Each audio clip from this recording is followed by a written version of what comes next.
best gift can give to others.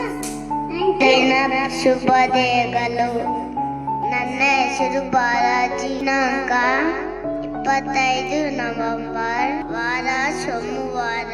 ವಾಸಿತ ಒಂದು ಉತ್ತಮ ಪುಸ್ತಕ 100 ಸೇರಿದವರಿಗೆ ಸಮಾನ, ಆದರೆ ಒಬ್ಬ ಉತ್ತಮ ಸ್ನೇಹಿತ 1 ಗ್ರಂಥಾಲಯಕ್ಕೆ ಸಮಾನ.